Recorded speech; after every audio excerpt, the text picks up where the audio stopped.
Hello বন্ধুরা, তো আজকে আমি রান্না করব ছোলা দিয়ে কচি চাল কুমড়োর তরকারি। তো তার জন্য দেখো, কড়াইয়ে সর্ষের তেল দিয়ে দিলাম 5 ফোড়ন, দিয়ে দিলাম জিরের ফোড়ন, দিয়ে দিলাম শুকনো লঙ্কা আর তেজপাতা। তারপর আমি দিয়ে দেবো একটু, এটা ভাজা হলে সর্ষের ফোড়ন। তো দেখো, সর্ষেটাকে একটু ভালো করে ভেজে নেওয়ার পর আমি দেখো চাল কুমড়োটা কেটে লবণ হলুদ মাখিয়ে রেখেছি। এবার আমি তেলের মধ্যে দিয়ে দিলাম, এটাকে নেড়ে চেড়ে, আর দেখো জল বেরিয়ে গেছে কুমড়ো থেকে, সেটা আমি পরে দেবো তরকারিতে। এদিকে দেখো ছোলাটা আমি ভিজিয়ে সেদ্ধ করে রেখেছিলাম, সেটা দিয়ে দিলাম।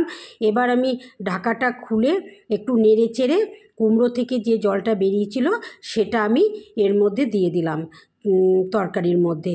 তো এবার আমি একটু লবণ আর হলুদ দেব।